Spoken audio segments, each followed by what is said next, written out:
तो इजराइल का प्रण क्या है? कुछ ही घंटों में हमास भस्म हो जाएगा।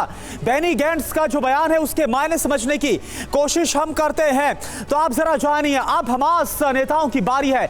हमास नेताओं को खोजकर हम मारेंगे।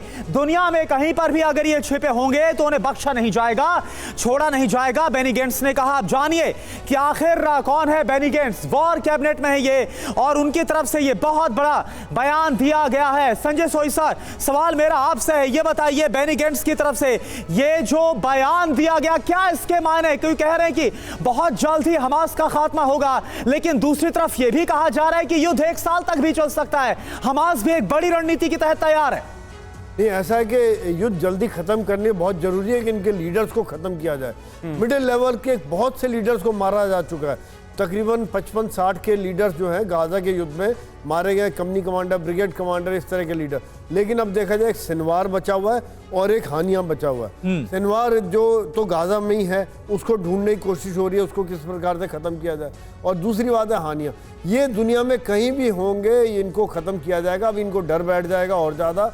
सिनवार तो खैर गाजा में, लेकिन हानिया को डर बैठा हुआ है, पहले से डर बैठा हो कि मोसाद कभी कहीं किसी प्रकार से उनको ख़त्म ना कर दे।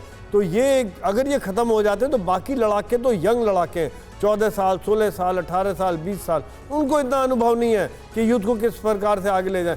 फिर तकरीबन 10-20 साल के लिए एक शांति हो जाएगी। मैं ये मानता हूँ कि ये धारणा या विचारधारा को ख़त्म करने में शायद एक जनरेशन लग जाए। उसके लिए इजराइल को भी काम करना पड़ेगा, उनको एक अच्छा व्यवहार रखना पड़ेगा, एक तरह से ह्यूमैनिटेरियन बातचीत करनी पड़ेगी। इस तरह से खाली सख्ती से काम नहीं होता है, क्योंकि ये विचारधारा जो नेक्स्ट जनरेशन है वो इसको कैरी फॉरवर्ड कर लेती है। करना जी बिल्कुल। और इस बीच देखिए एक अहम खबर है, इजराइल ने दिया है हिजबुल्लाह के हमलों का जवाब। दक्षिण लेबनान में हिजबुल्लाह के ठिकानों पर बोला गया है हमला। हिजबुल्लाह का हथियार डिपो, चौकियां, मिसाइल लॉन्चिंग स्टेशन, सब कुछ तबाह कर दिया गया है। तो ये बड़ा हमला इजरायली फोर्स ने किया है हिजबुल्लाह के ठिकानों को निशाना बनाकर।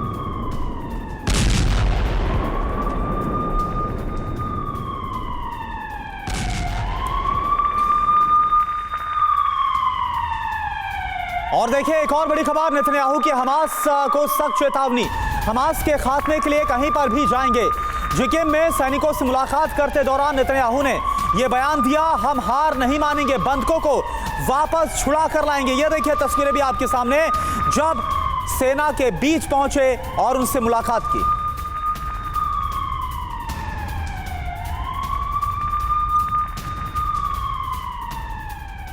तो हम हार नहीं मानेंगे, ये कह रहे हैं बेंजामिन नेतन्याहू। ये दोहराते नजर आ रहे हैं, सैनिकों के बीच पहुंचकर प्रण लेते नजर आ रहे हैं। हमास का अंत अब निकट है, ये बताने की है कोशिश। दावा क्या किया गया है? हमास के खात्मे के लिए हम कहीं तक भी जाएंगे। गाजा में ऐसी कोई जगह नहीं जहां हम ना पहुंच सकें। हमें गाजा में ना घुसने की धमकी मिली, हम गाजा में घुसे। हमें अल शिफा में ना घुसने के लिए कहा गया, हम अल शिफा अस्पताल के अंदर घुसे। हम हमास तक पहुंचेंगे और उसको जड़ से खत्म कर देंगे।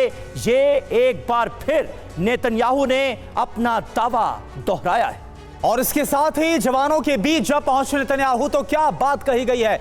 लंबी होती जंग के बीच एक्शन में है नेतन्याहू, ये उसके मायने साफ तौर पर समझ में आ रहे हैं। 7 अक्टूबर के बाद कई बार ऐसा हुआ जब वॉर फ्रंट पर गए हैं, वहां पर सैनिकों से मुलाकात की, अधिकारियों से मुलाकात की, हौसला अफजाई की है। लगातार जवानों का हौसला बढ़ाते रहे नेतन्याहू। अंतर्राष्ट्रीय दबाव का असर जवानों पर ना पड़े, यह भी सुनिश्चित करना चाहते हैं इस दौरे से इजराइल के प्रधानमंत्री। बिल्कुल, बेंजामिन नेतन्याहू लगातार अपने जवानों के बीच जाकर यह बताने की कोशिश कर रहे हैं कि इजराइल का जो नेतृत्व है वो सैनिकों के साथ है, उनके हौसलों को सलाम करता नजर आ रहा है। और हौसले बुलंद करने की कोशिश बार बार बेंजामिन नेतन्याहू की तरफ से की गई है।